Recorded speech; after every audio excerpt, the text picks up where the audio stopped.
In a perfect world, we'd start with creative strategy and branding.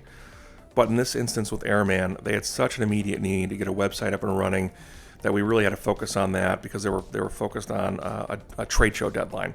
So we focused on that, got that out the door, and then we were able to pivot and get our heads into the branding phase of this engagement.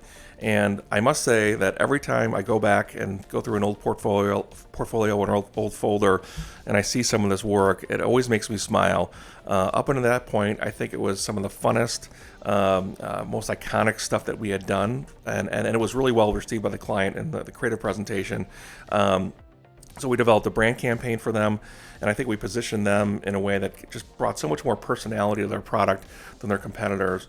There were some retail support ideas in there, as well as some social media concepts. The social media concepts were really cool. They were probably a little bit out there, and they didn't get executed. But luckily for us, they're still on the shelf, and maybe someday they'll come back to life in another form.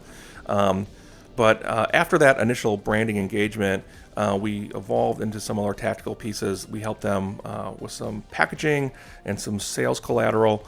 And all this was driving towards a U.S. retail launch. And we're trying to help them in that channel.